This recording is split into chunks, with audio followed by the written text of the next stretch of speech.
Have you ever been there? You're traveling, you're somewhere new, and it's time to pray, but you have absolutely no idea which way the Qibla is. It's a situation that, honestly, most of us have faced at some point. So what do? What's the right move when finding the direction feels, well, impossible?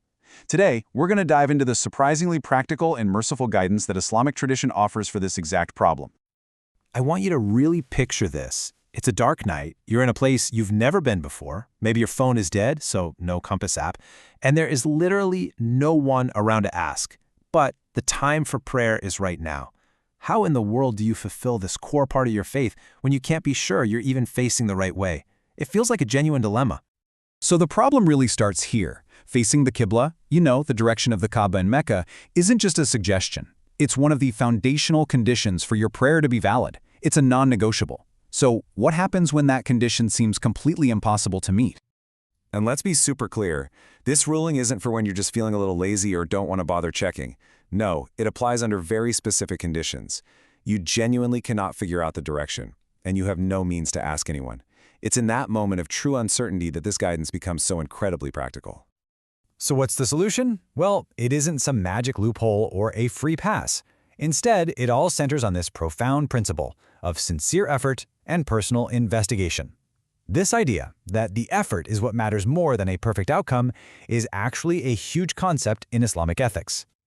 And this right here, this is the absolute key. When certainty is just not possible, your obligation, your duty, actually shifts. It's no longer about hitting the bullseye of the exact Qibla direction. Instead, your duty becomes the act of trying your best to find it. The entire focus moves from the final result to the process itself.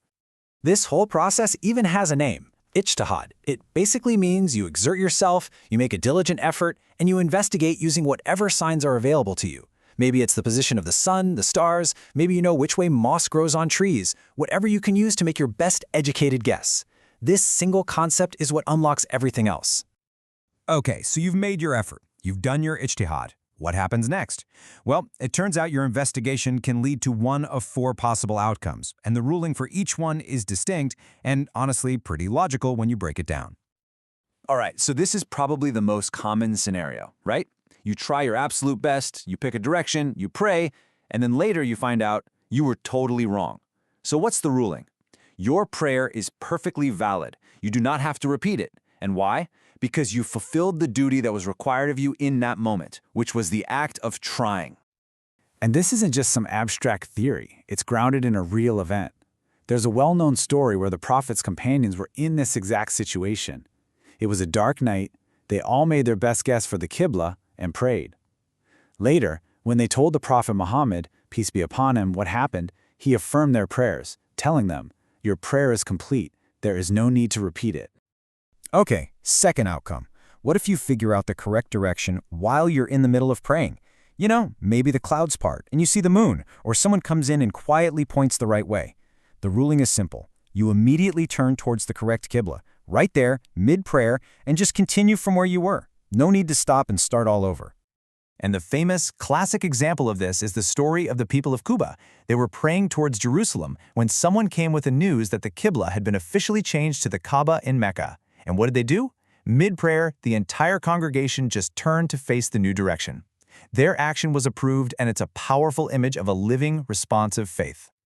Now for outcome number 3. This is when you just don't bother. You don't try to figure it out, you don't look for signs, you don't ask, you just pick a random direction and go for it. Well, in that case, if you find out you are wrong, that prayer is considered invalid. You absolutely have to repeat it because you skipped the most important step, making an effort. I mean, look at this side by side. The distinction couldn't be clearer. On one side, you make an effort, even if you mess up, and your duty is fulfilled. Your prayer is valid.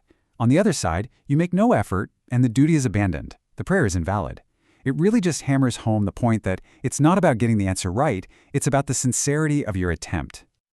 And here's the last one, which might be the most surprising of all. Let's say you make absolutely no effort, you just randomly face a direction. But by pure, dumb luck, you happen to be correct. Well, in this case, your prayer is considered valid. And you might ask why.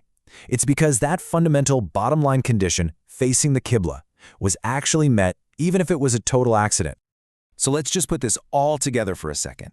As you can see, the key factor that runs through all of this is diligent effort, that ijtihad we talked about. If you make the effort, your prayer is accepted even if you get it wrong. If you don't, your prayer is only saved by pure chance. It just reveals a system that really truly values sincere intention and effort above all else. To really help this concept stick, the tradition gives us this absolutely beautiful and powerful analogy. It compares the person praying to an archer, and that act of ijtihad to the act of shooting an arrow. Think about it like this. The person who tries their best, who does their ijtihad, even if they end up facing the completely wrong direction, is like an archer who has drawn their bow, aimed as carefully as they could, and let the arrow fly. They have fulfilled the fundamental task of an archer, which is the act of shooting. The mission was accomplished, even if the arrow didn't hit the dead center of the target. But in contrast, the person who doesn't even try to find the Qibla, they're like someone who's standing right there in front of the target but refuses to even pick up the bow and arrow. They have failed at the most basic task. They haven't even engaged in the process. This analogy just perfectly captures why the effort is what really truly counts. And so all this leaves us with a final thought that goes way beyond just the direction of prayer. This incredible principle that we are judged on our sincere effort rather than on achieving perfect results, that's profound. So the question to reflect on is this: how does knowing this change your perspective on trying, on striving, and maybe even on making mistakes in all the other parts of your life?